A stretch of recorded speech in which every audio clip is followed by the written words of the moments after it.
So today I want to talk about follow through when you're in recovery and you're trying to follow through with different foods. You know, when you challenge yourself and you know that you need to get out of the rut of eating the same old, usually orthorexic foods that you eat every day. And you also know that deep down somewhere inside you there's a part of you that just wants cheesecake and burgers and pizza and chocolate and all of those things that you've not been allowing yourself to have. And I know that there's a really big gap between recognizing that you want to eat those foods and actually following through with eating it. And here's what used to happen with me. So when I was in a place where I couldn't eat, so for example driving home or just anywhere, when I was actually somewhere where eating was not a threat, then I could fantasize about all of these foods that I wanted to eat. So I'd be driving home and I'd be thinking, oh, I'm just going to get like bread and I'm going to make myself this big chicken sandwich with cheese in it and loads of butter, and then I'm going to eat chocolate afterwards, and my brain would be going crazy with all these foods that I wanted to eat.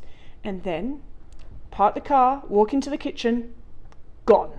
Suddenly it's gone. Suddenly my brain's just like, no, actually I just want going to have the salad that I usually have, fine with that, that's all I actually want. Gone. The inspiration has gone as soon as you get into the kitchen. Sound familiar? Yeah. So, and I think there's a pretty logical explanation for that. I think it's because when you're relaxed and food is not a threat to you, you're in your parasympathetic nervous system. That's the relax and rest one, rest and digest. And when you're in your parasympathetic nervous system, your healthy brain can come through, and your healthy brain is saying, you need calories and you need fat and you need all this delicious food. And you're going, yeah, I'm going to eat all this delicious food, can't wait. Then when you get into the kitchen and food actually is a threat to you, you go into your sympathetic nervous system, and that's basically the freak out one. Fight, flight, or freeze response comes in. And when you're in your sympathetic nervous system, your healthy brain doesn't have a chance anymore. It's gone. You're just like, ah, all I can eat is lettuce.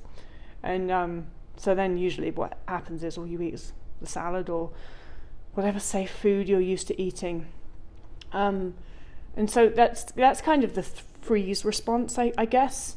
When fight, or you can't really fight the food, that's not appropriate. Flight, running away from the kitchen, I have done that a few times, got to admit, but freeze is the most appropriate response. You just don't do anything, you don't change anything, you freeze and you just eat your usual salad or whatever it is that you usually eat. Safe food.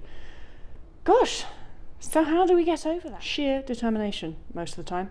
So when you're in that rest and digest, parasympathetic nervous system place, chilled out, and all those food thoughts and fantasies come to you, that's when you decide what you're going to eat. So if I'm driving home and I'm like, oh, pizza, pepperoni pizza with extra garlic bread on the side and mayonnaise and prawn toast, shrimp toast for the people in the USA, prawn toast for the people in the UK. Anyway, that stuff, delicious. Anyway, you're driving home, you're thinking of all this food. That's when you decide what you're going to eat. And then you have to be determined, and you have to say, when I get home, the pizza is going in the oven, and it doesn't matter how much I suddenly don't want to eat the pizza, it's going in the fucking oven, and I'm going to get it out the oven when it's ready, and I'm going to eat it. And I'm going to eat it even if I have to eat it crying and sobbing and shaking, because that's what I really deep down want to eat. And I know that when it comes down to it, I'm going to freak out and I'm going to wimp out and I'm not going to want to eat it. But you know that deep down that's what you wanted, and you've got to follow through. So that's kind of how you have to deal with that.